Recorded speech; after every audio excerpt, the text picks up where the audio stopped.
Hey, Matt here. It's been quite a long time since I made a video, but I felt it was time. There's been some debate recently in the poker space of does GTO crush the pools? I wanted to chime in because I feel like I have something to add to this conversation that nobody's actually talking about, and that is real numbers. I think a lot of people are making claims based on what they hear or want to be true, but have no actual data to back it up. I wish I was wrong, but I really don't think I am. First, I just want to clarify what I mean by GTO. I feel like in the poker space, there's two different definitions. One is the Nash equilibrium strategy, whatever that might be based on your parameters, or there's the max EV strategy, so an exploitative strategy. Some people say that is GTO because it's the highest EV strategy, but when I say GTO, I'm talking about the Nash equilibrium strategy. Next, what I want to do is I want to separate cash from tournaments because I don't know enough about tournaments and ICM to have an informed opinion. I've been told that there are a lot bigger ICM mistakes that you could possibly make. However, I would just potentially still say frequency is something a lot of people aren't considering, and it may not be as bad as people think. But again, I'm not too informed with that, so I don't really have a strong opinion either way. I also want to separate heads up and six max, but I don't think they're as different as people might think. So if you use HRC, you can actually get the frequency of each line post. And what a lot of people don't realize, even though it's kind of obvious, is in 6 max, only 30% of hands actually go post flop, and you specifically, it's usually somewhere between 15 to 20% of the time. And in heads up, it's roughly 40% post flop. So that means the majority of your hands are just folds. So it's pretty hard to make an egregious error pre-flop. So you have to consider that, let's say over half of your hands are going to be no EV loss. You can see I kind of have an example of just a basic heads up sim here, and this is 6 max. It's obviously hard to read, but it doesn't really matter if you can read this or not. It's just, I just wanted to illustrate the point that this was possible. Then we need to talk about rake. So when I was playing Zoom, these are roughly the numbers I had. On the Ontario sites, these are roughly the numbers I'm paying right now. And on GG, based on what I know, it's roughly 8 big blinds with the buy beat jackpot. So let's just say it's around 6 big blinds. I also should mention this. Not everybody knows this, but when you're comparing your strategy to a Nash equilibrium solution, there's two types of mistakes you can make. There's a mixing mistake. That's if you took an action at the incorrect frequency. And then there's a pure mistake where you took an action that would never be a thing. The Nash equilibrium solution is only going to gain EV if you're making pure mistakes, not frequency mistakes.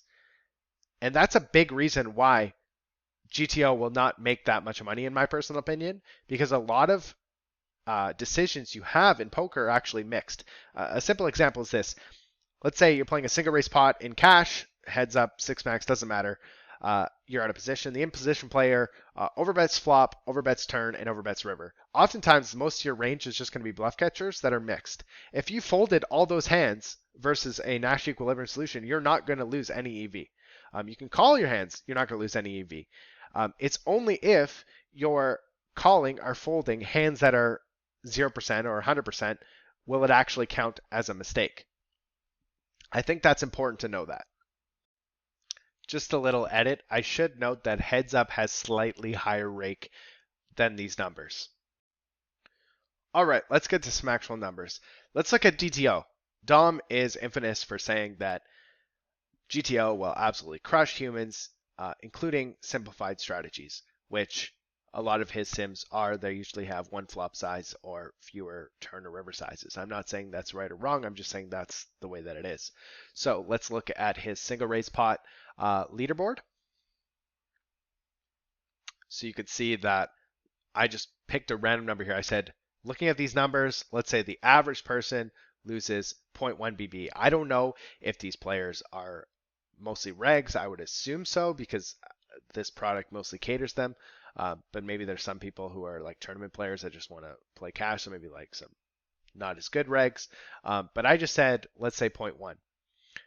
Now in 3-bet pots,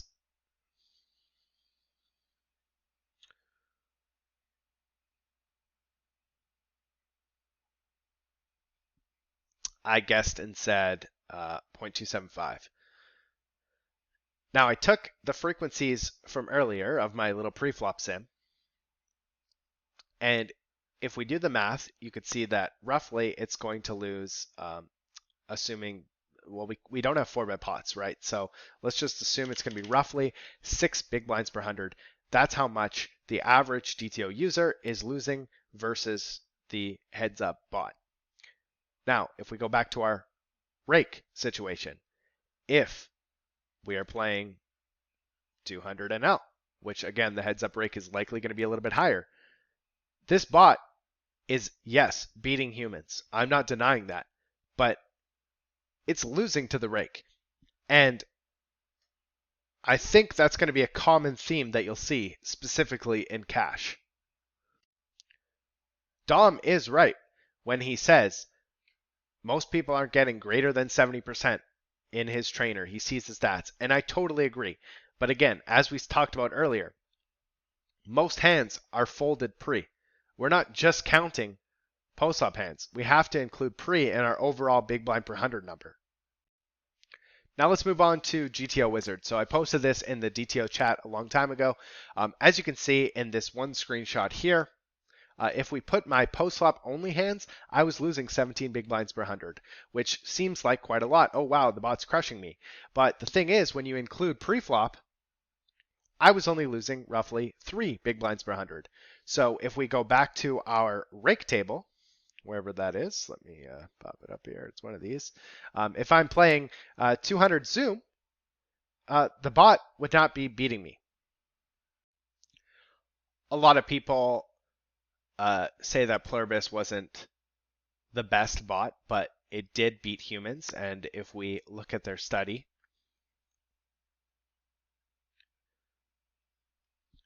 you can see that when it was 5 humans versus the 1 Pluribus bot, it won about 5 big blinds per 100. Again, if we go back to our rake chart, if it's playing 200 zoom rake, it's not winning. And again, I'm not saying that it's not beating humans. It's just in a game of rake, it's not clear to me that you're guaranteed to win if you could somehow replicate solver. Now, if you're playing this and you're playing high stakes, like say you're playing 1K or 2K NL, I'm pretty sure if you asked anybody and said, hey, would you be okay with 2.5 BB at 1K NL, they would all take it. But nobody as a human can play this exact strategy. Pluribus was using multiple pre-sizes and a lot of sizes post, and I can guarantee that nobody's going to replicate that, at least not to the accuracy to gain that full 5 big blinds per 100 EV. Now, when we did 5 AIs versus 1 human, you could see as a whole, they only lost 2.3 big blinds per 100, and Linus was only losing like less than a big blind. And even if you said the standard error of 1 big blind, even if it was 1.5, that's still not a lot. Again, we have to go back to our rake chart. There's no guarantee that it's actually beating the games. There's also this theory that if you play closer to Nash than somebody else, you should, in theory, win in expected value, but I don't necessarily think that that's true, and I think this rock, paper, scissors example proves that. If you played 37 paper, 29 scissors, and 33% rock versus an equilibrium of 33, 33, 33, your expected EV is going to be 0. Same with this player. If they play 34 rock, 33 paper, and 32 scissors, they're also going to have 0 EV versus the equilibrium. So I would argue that this is similar to comparing your strategy to, say, GTO Wizard or DTO or whatever tool you want to use. In terms of pure mistakes, you're not making any, but you could potentially be making frequency mistakes. So I asked ChatGPT, what if these two strategies were to play against each other? Because in my personal opinion, I think that 34, 33, 32 would be quote unquote closer to Nash than this one. But what you'll actually notice is that player 1 actually has a higher expected value than player two when those strategies play against each other. And this is, I think, a really good example of real poker. Your win rate is not determined how far you are from Nash or how close you are. It's how your strategy interacts with villain's strategy. That's going to determine your win rate. But that's kind of getting away from what the initial idea of the video is, and that is, does GTO crush humans? And I guess it really depends on what you mean by crush. Does GTO beat humans? I would say yes, it's pretty clear that it does. But does it win in real games with a rake and for a high clip? And when I hear crush or destroy, I think 10 BB plus, 5 BB plus. But I'm not even sure that that's true. I think it wins, but it's not as much as people think, especially versus regs. Now, what people are going to say is, well, in poker, you don't just play versus regs, you play versus fish, and fish are going to lose a lot more to a GTO strategy. And to that, I would agree. But from the data that I've seen, and I can't find any specific examples right now, I had one of my good friends who I would say is not necessarily the best reg. He plays like 510 and L, and I asked him to upload his hands to Wizard, and he was actually only losing 6 big blinds per 100 to Wizard.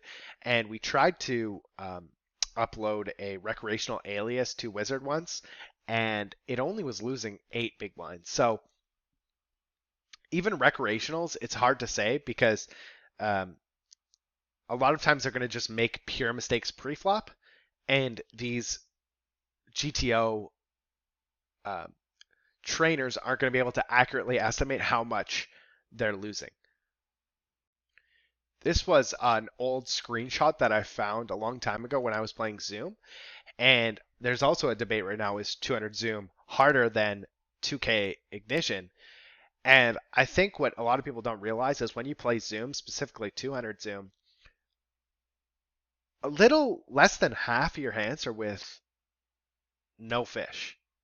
And that's quite a big number, especially when you're losing 5 big blinds per 100 right away at 200 Zoom. So that is also something that you have to consider. So just because there is a recreational in the Zoom pool doesn't mean that you're always going to be playing versus them. Whereas if a bot was in a real life situation with, let's say, a regular table and it had one recreational to its right or a couple to the right, then I think a bot is more likely to have a win rate even with a rake. The last thing I'll end with there are some examples of bots crushing humans. For example, Lebradas won 14.7 big blinds per 100 versus humans, and to me that is crushing. But something that you have to remember is this is 2017, so this was maybe right when solvers were just starting to come out, and I would say that if this test was run again versus regs in 2023, this number would be a lot closer. And then it comes back to the question is, if it was put into a real life situation, would it beat the rake? I'm not sure. There was also Deep Stack in 2016, and that claimed 49 big blinds per 100. So there are examples of bots crushing them, but as far as I'm aware, there aren't that many studies other than the Pluribus study in 2023. And if anybody has any that would prove me wrong about this, I'd be more than happy to look at it. Again, I would love to be wrong. I wish it was wrong, especially because I think if you're going to reg battle, I want there to be a way to have edge. But based on all this data that I'm seeing, it seems like the way to generate win rate in poker is exploitatively. I think we've come to a point where people aren't making that many pure mistakes versus solver, and the difference is really the frequency mistakes. And are you able to construct a strategy that when your strategy X goes up against villain strategy Y, will it have a win rate that beats the rake? That's really what the question is. So that's it for today's video. I hope you enjoyed it. This is a hot topic in the poker community right now, and I feel like nobody's showing numbers, and I wanted to change that. And again, if I'm wrong, I'm more than happy to be wrong. Just show me some concrete proof, not guessing. I know there's this new trainer ruse that came out, and what it's showing is that maybe potentially there's more pure strategies than people think, because it claims that it's solving down further than we could with Pio, because it's solving street by street. And if that's the case, maybe there actually is higher win rate to be gained playing more of a theoretical style. But right now, from the data that I see, I just don't know if that's the case.